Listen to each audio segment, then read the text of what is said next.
Viral di media sosial, seorang atasan di kantor pelayanan pajak Pratama atau KPP Bekasi Utara melakukan penganiayaan kepada bawahannya berinisial DH 39 tahun. Pelaku diketahui berinisial MAZ menghajar bawahannya hingga korban tersungkur. Bahkan akibat dari penganiayaan tersebut, DH mengalami luka rahangnya bergeser. Atas peristiwa yang dialami pada Senin 8 Juni tersebut, DH akhirnya membuat laporan ke polisi. Penganiayaan bermula saat MAZ mendapatkan tugas terkait survei dengan tenggat waktu Senin 6 Juni. Kejadian tersebut bermula saat MAZ memanggil DH untuk menanyakan pekerjaan tersebut. Kapolsek Bekasi Timur AKP Rida Aditya mengatakan DH lalu memberikan hasil pekerjaannya ketika diminta oleh pelaku. Namun pekerjaan DH dinilai belum selesai oleh MAZ. Rida mengatakan pelaku bisa dikategorikan seorang pimpinan yang posesif. Pasalnya, MAZ sempat menghubungi nomor pribadi DH di luar jam kerja atau saat libur yakni Sabtu dan Minggu. Namun upaya MAZ tersebut tak berhasil. MAZ kemudian mencoba cara lain dengan menghubungi data kepegawaian dari DH. Rupanya nomor yang tercantum di data kepegawaian merupakan nomor istri DH, tetapi tetap tak ada jawaban.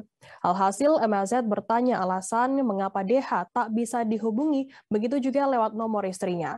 MAZ bahkan menuding DH bukan memberikan nomor istrinya, melainkan nomor palsu di data kepegawaian. DH tak tinggal diam, ia menjelaskan nomor yang dicantumkan merupakan nomor telepon sang istri. DH membantah telah memberikan nomor palsu di data kepegawaian yang disinggung oleh MAZ. MAZ kekeh, ia bahkan meminta bukti agar istri DH benar-benar tidak menerima telepon darinya. DH pun meminta istrinya mengirimkan tangkapan layar panggilan masuk di ponselnya, lalu bukti tersebut ditunjukkan ke MAZ. Rupanya tidak ada panggilan seperti yang disampaikan oleh pelaku, namun pelaku masih bersikeras dengan pernyataannya tersebut. DH kemudian tiba-tiba dipukul 1 kali hingga mengenai rahang kirinya. Kencangnya pukulan tersebut membuat DH tersungkur.